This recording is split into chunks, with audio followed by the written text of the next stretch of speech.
Lars, welcome to House of VANS. Thank you. Thanks for having me. This place is awesome. It's so good to be here. Old railway tunnels and skate ramps and open sewage systems. This is right where Metallica belongs. This is a small venue for you guys. This is a small venue, let's be honest. Well, we don't look so much at just the size. We look at the coolness factor. This is about as cool as it gets. I think this is one of the most unique places we've ever played in our career. So this is awesome. I guess we're sitting here in some old railway tunnels.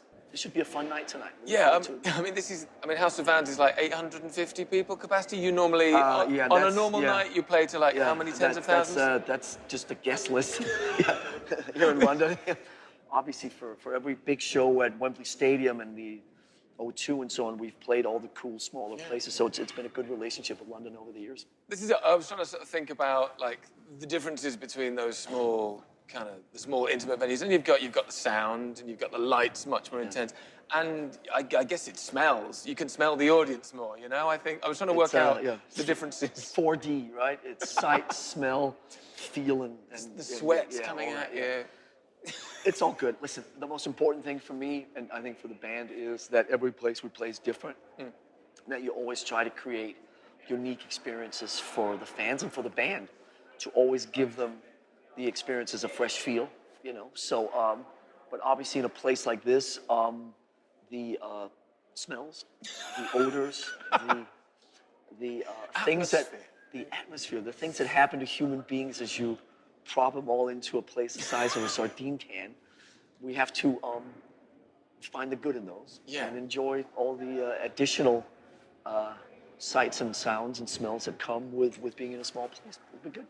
So the album, Hardwired To Self Destruct, is out. Is it really? Is it really out? This is it. Actually happened. Many other bands with a similar length of history, you know, on the 10th record, maybe aren't doing records quite as punchy or aggressive. Bands can sit back on the laurels a little bit. Thank you. This album, you're still just as angry as ever, it seems.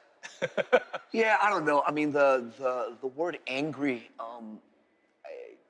Driven. You know me well. We've spent a lot of good times together all over the world. But I don't know, when you think of me, you probably don't think of a particularly angry person. No. But so I would probably steer that word more in the direction of say energetic. Yeah. And kind of, you know, punchy, punchy, energetic, dynamic. I'm 52 years old. I got beautiful wives, 3 beautiful kids. We've got a band that somewhat functions most of the time, and we get a chance to play skate ramps all over the world, indoor skate parks. So we've got a pretty good thing going. So angry, but certainly as you get older, and even when you are fortunate enough to be successful, certain elements of your personality traits like frustration,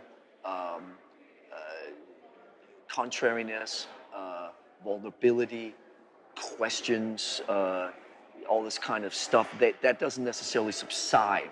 So we still when the 4 of us are in a room together and we start playing music, it has a tendency to still kind of come out as uppity, energetic kind of, you know, and if some people take that as angry, it's totally cool, but as you can tell, and as you know me well, not the most angriest of people on this planet, but there are obviously, when you get in a room with people and you play music, you get fired up, especially when you've got a cool audience out there. So the energy goes to a different level, and it's cool. We still found a way to sort of fire it up, and people, the critics have been very receptive to this record, the fans alike.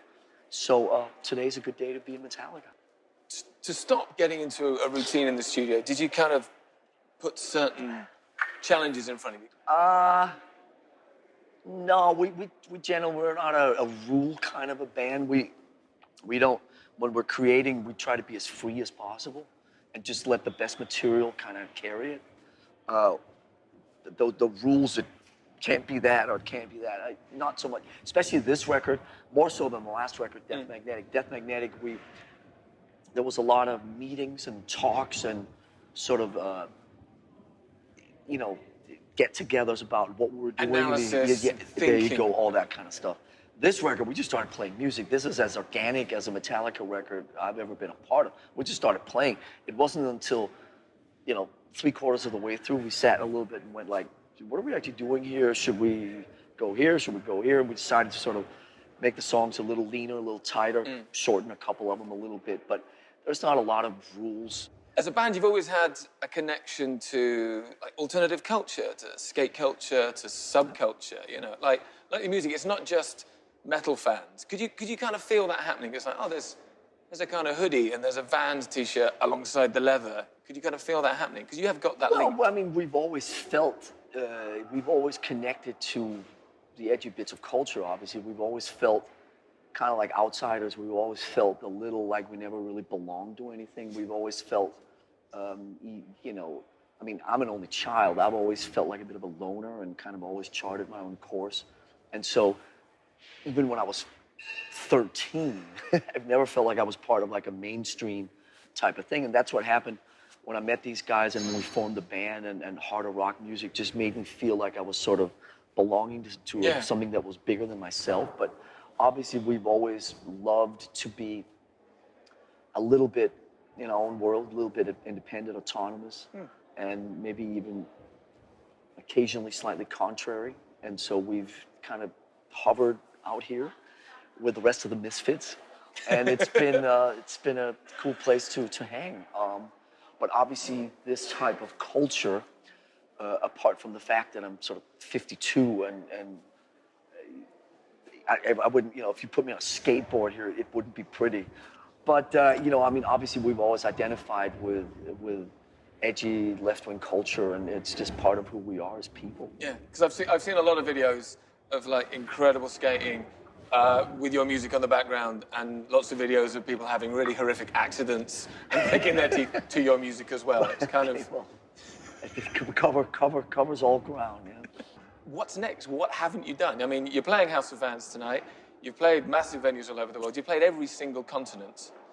I mean, you've had #1 records everywhere. What's next? Surviving all of it. Okay, you're doing well. Well, thank you. Sticking around for another 35 years at least. I've got. So I would. You've got some suggestions. These are some suggestions. Okay, these are some suggestions. Next things you could do. Gotcha. Someone's going to play in space. Some band is going to get space. We have already put in an application for that. Right. So we are at the very front of that line. Okay. So when that does happen, we will hopefully be on the first spaceship, absolutely. Okay, that's good to want. 2, collaborations. You worked with Lou Reed, which was great. I mean, there's not many other big artists of your scale. You and Adele, could this happen? I mean, I think musically, the vocals, the drumming. Listen, first of all, she's insanely talented. Second of all, she's got a dirtier mouth than the 4 members of Metallica put together. So I think attitude-wise and aesthetically, it would be a fine collaboration. I'm not sure that she would come in our direction, but if she were to, we would welcome her with open arms. You haven't done a Bond theme. You haven't done a James Bond theme. I think that would be a good thing for you guys. We are easy to find. So if anybody, if the Broccoli family are watching and they would like to indulge Metallica in a James Bond theme at some point, we're fairly easy to find. So just hit us up. We'll do what we can. Thank you very much. All right. Good to speak to you. Great talking to you.